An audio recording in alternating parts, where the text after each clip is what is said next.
I started dance with 22 years old.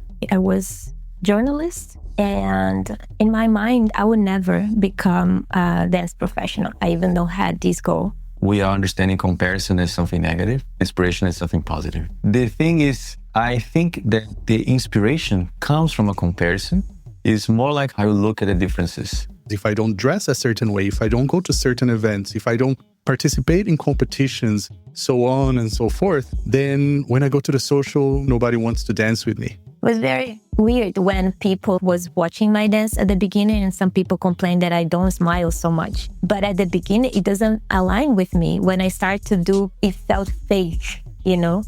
I think people will love you more when you're just being yourself instead of when you're trying to be somebody else. Don't lose the pleasure of the dancer that you are to the dancer that you want to become, because the dancer that you will become, it's related with the dancer that you are right now. Are you mistaking comparison for inspiration? How do you move from negative self-judgment to authentic self-acceptance? How do you stop asking, why am I not like them? And start growing? Well, let's find out. Hello everyone, and welcome back to ZoukNerds. In this episode, we are exploring why many dancers, even professionals, struggle to enjoy their talent due to negative comparison. We'll discuss how comparison can easily become a negative voice and how you can convert that observation into powerful, aligning inspiration. Remember, don't lose the pleasure of the dancer you are to the dancer you want to become. So, let's go!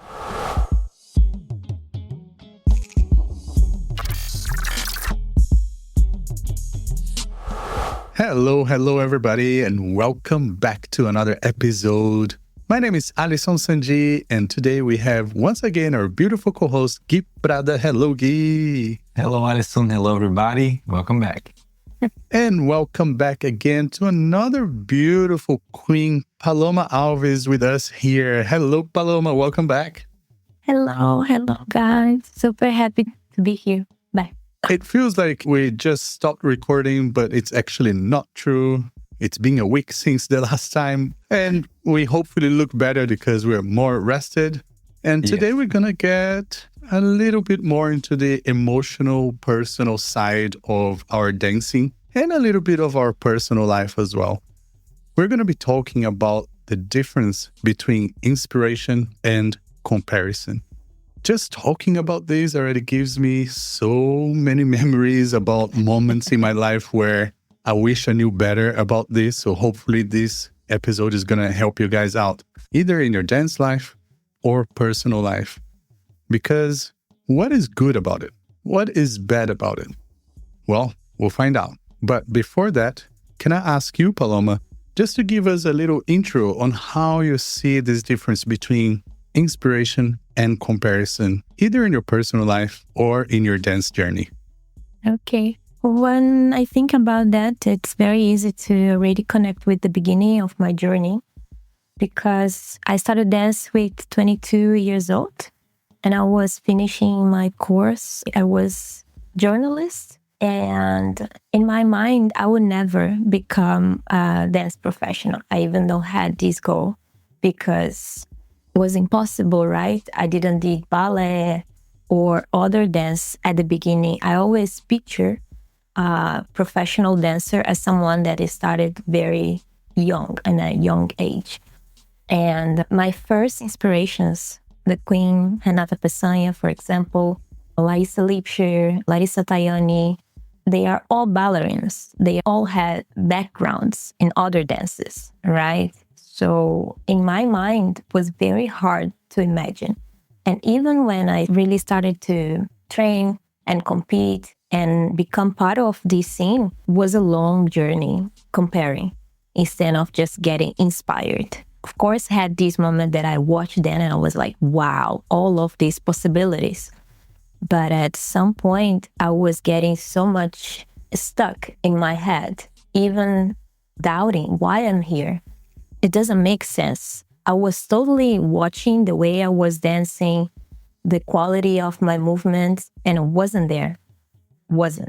And for many years, I doubt my value because I was more in the side of comparison and not so much getting more inspired, you know. But I was keep doing. But in my mind, or when I look back, I was doing, I would keep training, I was keep evolving, but many times with the wrong mindset because I was focused so much outside and not so much engaged with my own development. So that for me is the first example that come up to my mind, you know, and it took years for me to understand that my journey and become a professional dancer in the scene also gives so much maybe inspiration or motivation for people that doesn't have background. People start to ask me, oh, you turned so nice. Did you did ballet? And I was like, no, actually not. But at the beginning, when I answered that, I answered with a little bit of shame. That was the level of consciousness that I have, you know. And nowadays I'm okay to say that. And nowadays I'm okay to say like, yes, I don't. And actually I'm appreciated so much that inside of the Brazilian Zouk, I found so many techniques they are come from those dance because the same people that I get inspired, they brought those techniques inside of this dance. So see the fundamentals, the elements in Zouk helped me to build the dance that I have. Of course, I did one class in there, or I received specifically on my training techniques from my ex-dance partner. He also did ballet, you know, but I didn't have the need to, oh, if I want to become a professional, I need to stop everything now and go to ballet classes. If it's not, I would not be able to dance. You know what I mean? I don't know if it was a little bit confused. No, that makes total sense. And a follow-up question to that is, what made you think that you didn't belong? What made you think that your body wasn't moving like it should be for a professional dancer back then? This word compares. You know, like when I saw my friends, especially because let's try to make maybe more simple. From the beginning, one of my goals is to become a really good social dancer. I don't remember to really have the goals to become an amazing performer. But because I was teaching, but I also was doing performance, when I look to my performance and look at them, I was like, oh my gosh, I don't do this, I don't do that, I don't have this. But I was not training for this. Actually, most of my efforts was towards to improve my teaching and to improving my skills in social dancing. And that's the tricky part, because at the beginning, I was not being fair with myself. I was asking something that I was not doing. So I never really stopped to really train and exercise to do espacá. But for a while, I was like, I don't know how to do that. Maybe they compare like my technique or my capacity because I don't do that. Probably no one was comparing this, but in my mind, I was creating that story, you know? But at some point I realized, yeah, I was training my footwork, I was training my lines, and I was training the way this dance, I can embody more, I can feel more natural, the way I was connecting more with the music. But I was not training for those things that I was comparing myself. So that's the part for me that can be very tricky and very dangerous, is when we are seeking for results and we are not checking our priorities, what is truly important for us. So when I look back, I was like, yeah, I was really doing the things that it's more in line with my essence. Because yes, I would say that I'm in peace with one of my goals. That was, I want to have stability in my dance.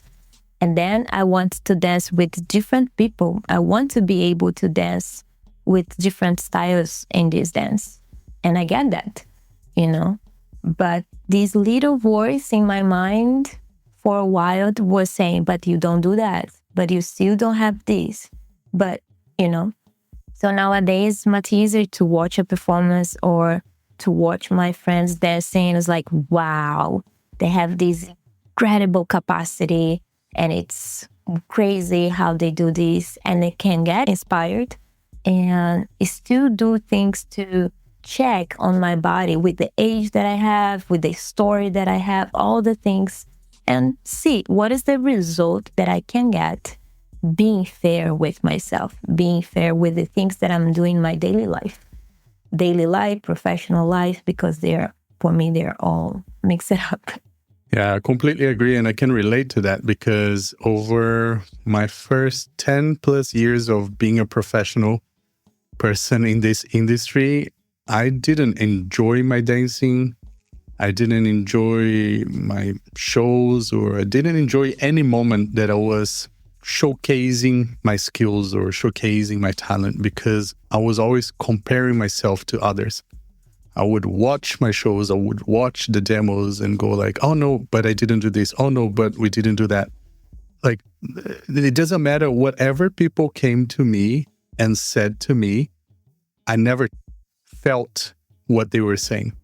If you just told me, oh, you just did an amazing demo, I would go like, oh, thank you. But like, out of respect, I would have said that. But inside, I didn't believe it. I didn't feel it. Only in the last 4 or 5 years of my life that I've started accepting, and then also started feeling it. So I think it came from like accepting what people are saying, believing in what people are saying, and then allowing myself to feel it. So it's a very weird journey for me, but I'm glad we are in this position. And how about you, Gui? Did you have that situation in your path as well, or did you just Buddha all the way? I Buddha'd all the way. It's like I know you somehow, right? Always aligned. No, actually, I have a very complicated situation with comparison. The bottom line thing, I think, for us here is we are understanding comparison as something negative, inspiration as something positive, right? The thing is, I think that the inspiration comes from a comparison. It's more like how you look at it, how you look at the differences, So comparison for me was often presented in the way that we are talking about here. There's something that this person has that you could be doing, but that you are not doing to achieve this thing here that I think will be good for you. So in my family, my parents would compare me to the sons and daughters of their friends that were getting to this thing and getting these things and reaching these careers and stuff like that, my grandparents. So I had a really hard time with the idea of comparing, in the sense of there is something that they are doing that you should be doing to achieve the same thing that they are, that we think is good for you. And that's the interesting thing about it, when we have comparison presented to you in this way, you resist it strongly, like, I'm not going to do it. I'm not going to do it because that's not my essence, which was what you're talking about, Emery. I think then when we connect with the essence, the comparison that you do and the differences that you see, they turn into inspiration, because you are wanting to achieve a certain place that you see that this person achieved or has, not necessarily the same way. So I think because of my relationship with comparison growing up, I started to really repel it in my being. I really try, and I don't compare in the sense of, man, there's this thing that I should be doing that I'm not doing right now. The problem is when you become a professional teacher and then you see what you think the market wants. And that's the thing. You are like, this is my essence, right? I'm really happy with this thing. And in my case, I would compare myself to other dances and like as espacate, for example. Never felt the need to open espacate. By the way, for those of you listening who don't know what we're talking about here in espacate, I don't know where that word comes from, but it's what we call in Brazil the splits. Doing the splits. Yeah, but in Portuguese we call it espacate for some reason. For some reason, that's true. Yeah. Never felt the need to have a partner that can do it. Never felt the desire to do it ever. So that never occurred to me. But then when it comes to certain movements or certain shapes or certain combinations or certain combos, for example, that thing that people start doing, turn, and then finish the turn, putting the hand on the back that the leaders do to this thing here. I never felt the need to learn that. But then every single person is doing that thing. And I'm like, should I learn this? You know, there is first this thing of inspiration, like, wow, there is something that they do that I can't do or that I don't know how to do right now. Very cool, amazing. Then comes the other part, which is like, wait, should I learn this thing? Is this important? I think the important process for me that came from the childhood part was to almost like as a rebel, you know, I'm gonna stick to what I want to do. And I'm gonna turn all these things into inspiration or admiration, you know. So I still have a hard time with comparison when I'm compared to someone or when somebody compares people in front of me. Oh. I have a really hard time listening or I have a really hard time staying attuned with it. Sometimes I even ask people, don't compare in front of me. Stop childhood traumas, you know. As a dance professional, sometimes it's hard not to. I need to hold myself back from comparing. For example, there is the comparison of how we dance, but there is the comparison of how we perform our craft in the sense of how we teach and where we should be teaching and how much we should be teaching, from who we should be teaching. All of these things are also matters of comparison, I think, for me, and I think for us too, Nat. For sure. Yeah. Totally. And then, for example, we are home here right now, but then there's an event going on and all these other people are there and you're like, oh man, should I have made some effort to be in that event, you know? So that can be complicated, but connecting with, no, I'm grounded in what I want to do and how I want to dance and trying as much as possible to believe what people tell me when they say good things. Yeah. When they say good things about the dance and good things about the class and good things about the path.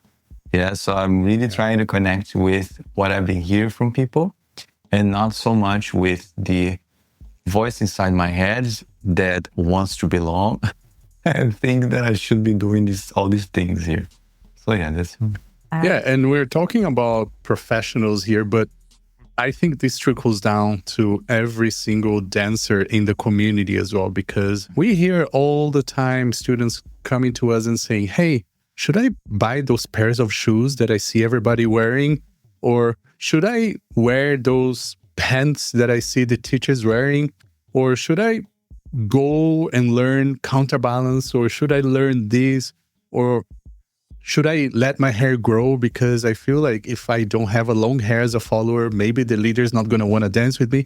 All of those small, big things that everybody's talking about. Because if I don't dress a certain way, if I don't go to certain events, if I don't participate in competitions, so on and so forth, then when I go to the social, nobody knows me or nobody looks at me or nobody wants to dance with me. Leaders and followers thinking about this. In the same way that as a professional, we're thinking, should we go to this event? Should we create a new choreography? Should we post a new demo of a tricky, cool move? Because we want to be seen. We want to be relevant and fresh in people's memories. So then people go like, okay, hey, I want to go to their class. Just as a regular social dancer will think, I want to dress a certain way. I want to participate in certain classes or competitions because I want people to see me. I remember one of our very dear friends from DC saying that one of the main reasons that she was participating in Jack and Jill was to make sure that she would meet people during the Jack and Jill that she could then social dance on that evening. especially if she's going to an event, let's say in Europe or in Brazil or somewhere where she doesn't know people. She'll go like, oh, I'll just enter Jack and Jill. And during the Jack and Jill, the lining up and the socials, and then after the Jack and Jill, you get to know people. And then later in the social, it's easier to social dance if you do that. So that was like a strategy that she had going to events where she didn't know enough people. Like, did she have to do that? No, but it was a way that she found to get a benefit out of it, right? But in other scenarios, I think people do it because they feel the pressure. Well, if I don't do Jack and Jill, then what am I doing? Or if I don't go to every class in the Congress, then people are not going to know me. Or as simple as if I don't go to the social and dance with every single person, I'm never going to be a great social dancer. There's so many things in the community that even as students, we have to be careful, because the way I think about it is that in the past, the comparison was negative in my experience because I was focused on the things that I didn't have and using that as an excuse for the things that I didn't achieve.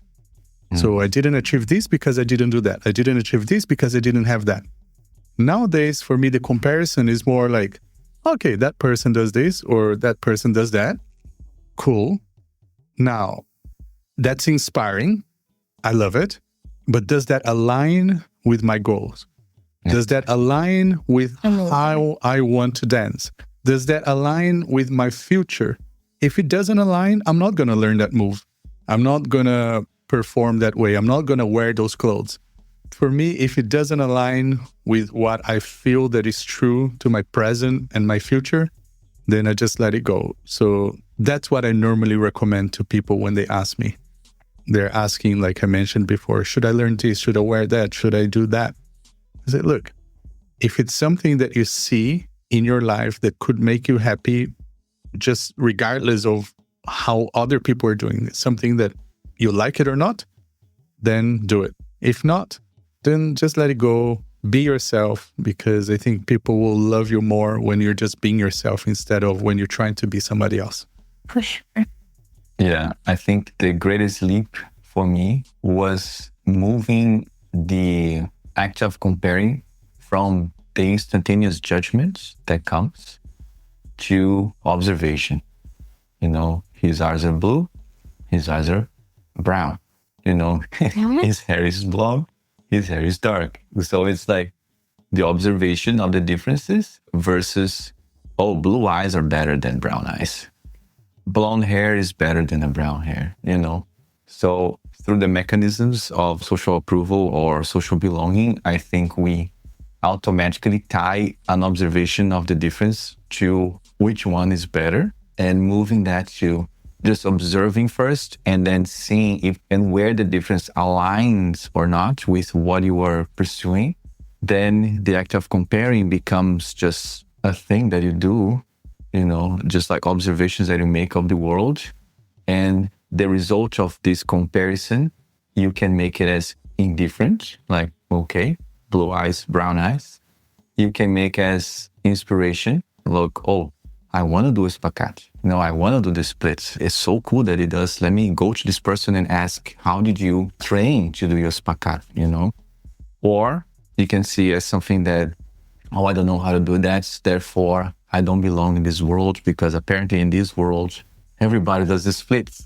And in worst cases, I think the comparison in this sense that you make a judgment call right away as you observe the differences, you start seeing people as threats, So when somebody new comes in, knowing how to do all these things that you can't do, and you look at them and you compare and you see the difference and you feel threatened by that person, that person will take your place or that person will be more important than you, without necessarily or without sometimes connecting with the person or perhaps realizing that that person's another path. That person is doing something else, is doing something different, So being in the dance world, in the dance industry, we're exposed to that very often, I think, with social media And I think not only this, I think humans in general, with this matter of comparison and belonging and wanting to be attractive in the sense of have other people like them, to be liked, see themselves comparing all the time, especially now with social media. Not now, but for a while now, for years now. Standards of beauty, standards of wealth, standards of lifestyle, and in our case, standards of dancing too. I started teaching 2017, 2018, and the dance was in a way. And then after the pandemic, the dance was completely different. And then the process of comparing kicking in. Do I need to start dancing like that? Like why I don't do Jack and Jill? Jack and Jill is my Achilles heel in the comparison thing. Jack and Jill is the thing is like my dance is not the dance that I think people want to see in this setting right here. Right this environment. In this environment. Because I compare my social dance, and even when I go more performatic and do my things, the drama and stuff, make the faces and wink to an imaginary camera. In the actual Jack and Jill portion, I compare my dance to the dance that I watch over and over again, especially on Instagram, and things like this is not my dance, And I think this is a great point that you're making here, because nowadays, social media specialists have actually stopped calling it social media because it has turned into interest media. So social media was created for people to socialize. Nowadays, your social media feed is not socialization. It's interest. It's showing things for you to be hooked and to stay longer. And if the algorithm realizes that you're kind of almost closing the app, it will show you something that keeps you interested and keep scrolling and keep reading, keep doing things, because it's not about being social anymore. And that's the biggest issue with the influence of social/interest media in our personal lives and in our dance community as well. Because we have to be more intentional about finding what we actually want to see. Like, I have to go to the search bar and look for the name of the person that I want to see. Because, for example, if that person is not one of the people in the community that is like blowing up right now, they're probably not going to show up in my feed, even if they post something, because it's not what the algorithm thinks that I want to see. So it's kind of like what Guy mentioned a couple of episodes ago, or multiple episodes ago. And I do the same with my YouTube. I watch news from different outlets, from complete different political views, to actually make sure that the algorithm stays confused. Do I like this? Do I hate this? It doesn't know, because I keep watching everything and every opinion. So even in my interest media, I try to keep it confused. So then I will continue to see a little bit of everything. And now, getting out of the technology space, I think this is something that we should do with our life, to remember the things that we actually love and the things that we actually enjoy doing, and make a conscious effort to bring it to our lives. If you love to go to the park, but your friends never go to the park, and then you stop going to the park because your friends and your family and your partner doesn't go to the park, you should still make the time and the priority to go to the park. Otherwise, you're just being carried by everything around you, and you're not looking into yourself and feeding yourself. What you're saying, it resonates so much with something that I learned this year. I participated in a group mentorship that this guy was inviting us to be careful with the amount of time that we pass on social medias scrolling, because sometimes instead of getting inspired by what we are watching, actually is the opposite. We get drained. We start to be like less in touch with our own creativity. So he says it's not about to stop completely and not be there, especially with people that work or to really use to socialize. Anyways, he was just saying that it's very important to check with yourself. The balance in between you checking on with you, what are the things that resonates with you, that is in line with you. As you say, going to a park or going in to learn something. But check if this motivates you, gets you inspired first by yourself, by this process of self-observation. Because when we are there just looking, that is the moment that sometimes the comparison in the aspect that I'm saying can be so the opposite of getting motivated about to do things, because we are just saying like, oh, this person is doing this. What I'm doing right now, I'm not doing this. Or this person is doing that. Oh, I'm not capable. I don't have this lifestyle. So, but what I have. So the process of self-observation for me is also related in my personal life for sure. But in dance, I many times say to my students to help them to find what they actually want by looking, to say like, what you like, what is the way you listen to the music, what is the feeling that you have when you want to do this movement that I did or the other professional did or your friend did. How is the sensation by doing on your own body? And makes sense to you when you do it in this way. Maybe for you it's different. Maybe you don't resonate with that. But it can be tricky if you just get stuck. If I would not do that, I would not see as beautiful. I would not be accepted. I think we are talking with something very important, because this kind of human being wound is we want to be seen. We want to be accepted. Even when we say, no, I don't. No, we want. It's part of our nature. And then normally what I say to them is, that thing that you like it so much in someone is because they are spending time to checking on yourself. They are spending time to get nourishing by the things that make sense for them. So if you like the way I step, it's because I get freaky for a while and because this really passionates me. And instead of just want to step in the same way, what do you like?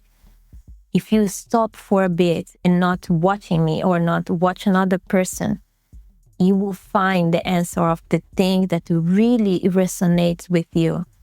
And then first engage with that. First engage with the thing that you like.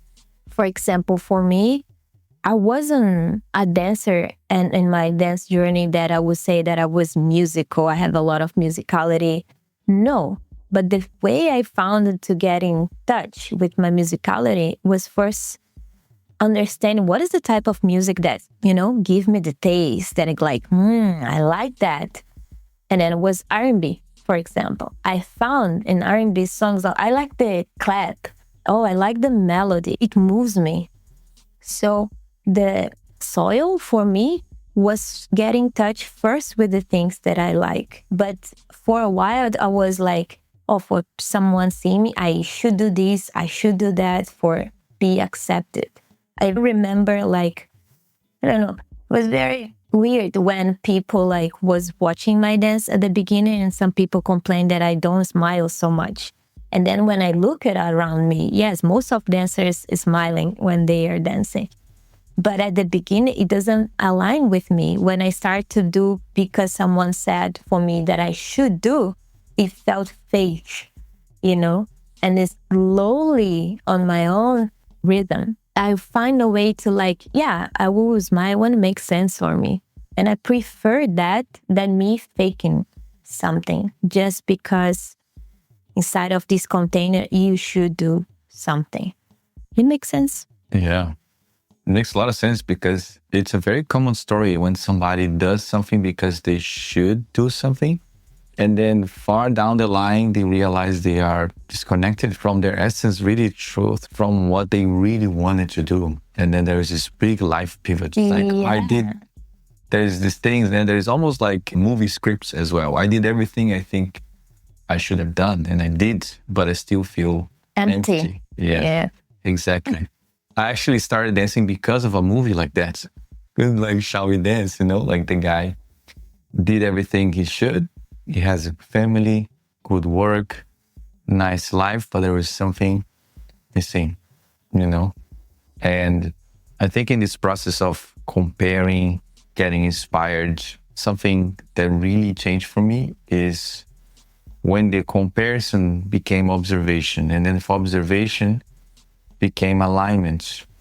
The thing that I realized I don't have, I want to have because it aligns. It makes sense for me to have. Then getting interested in the process that took someone to that place. So it's more like getting inspired by the process that took somebody to that place, and not necessarily to do what they do, but to understand how they got to do what they do.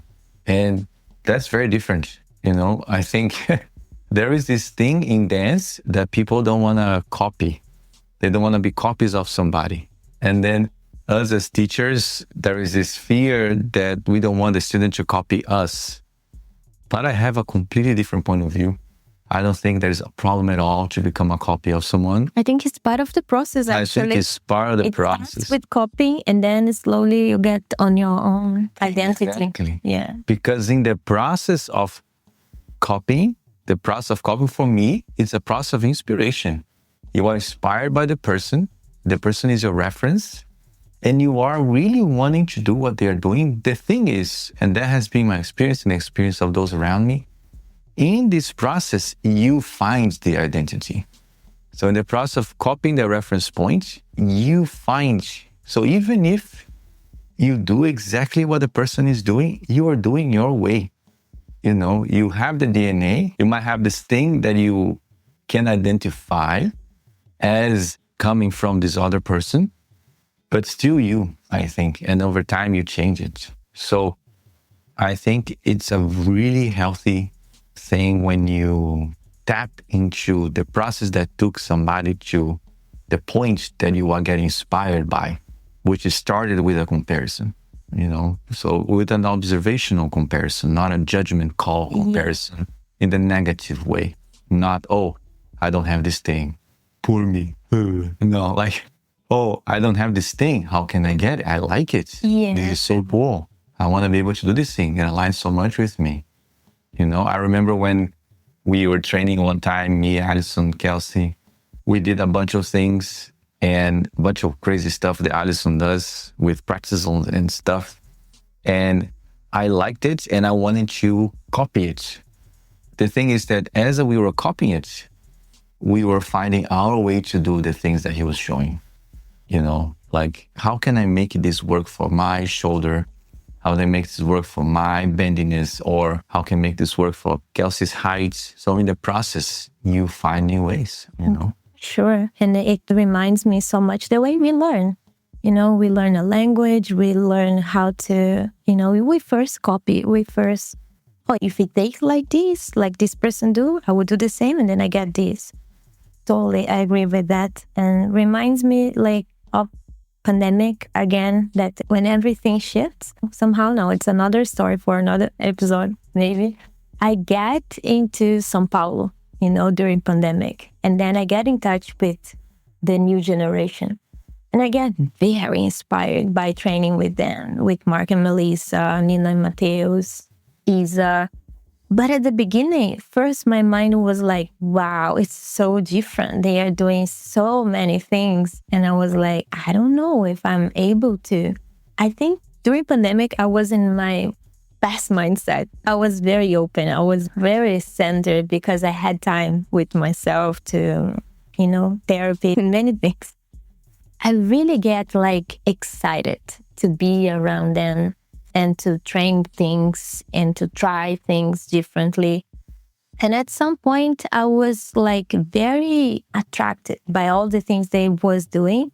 And I was training with them. And then at some point, I coming back to my center to really check with myself, yes, I like those things and I can try. But let me check again, what is the things that I really wanted to put my attention? So I was finding my own balance. But at the beginning, I felt wow, I cannot do these things. I don't think so anymore. But it was an example for me that was very nice when you really get inspired, but not comparing in a negative way in terms of for sure, I will not have the spine of Isa to do the flexibility that she has. But I was the lack of spine, right? But I was wow, it's so beautiful. Let me check the sensation with my own. And I think that's a great summary for everything that we talked about in the episode today, which is to focus on the process, to focus on your own journey. It's kind of something that I do sometimes when I think about buying something. Just think about it for 2 weeks, maybe 4 weeks, because it's exciting when you find something new and cool and you want to buy it because you think, well, if I buy another camera, of course, everything is going to be better. Life is going to be better. My entire workflow is going to be better. But is it really going to change much? No, it's not going to change much. The new shoes, the new pants, or one move or another move. So put it on the shelf, check again in 2 weeks or in 4 weeks, and see if the excitement, the fire, the passion is still there. And if it is, you're going to find a way in life to get there. If you don't have the money, you're going to find a way to save the money. If you don't have the skills, you're going to find a way to acquire the skills. But when we instantly compare something and we just put that into like, I don't have it, I should have it, or I'm not good enough because I don't have it, that's a big problem. So let's all focus on getting inspired and really improving our own journey and process in dance, which I'm sure is going to reflect in our personal life as well, right? For sure. And I like to say, don't lose the pleasure of the dancer that you are to the dancer that you want to become. Because the dancer that you will become, it's related with the dancer that you are right now. And to give appreciation for what you have and how you are at this right moment. That is the soil for you bloom in the future, and give a space for yourself. We all have a unique message. We all delivered something, so we can get inspired, but we need to coming back. Amen. Okay?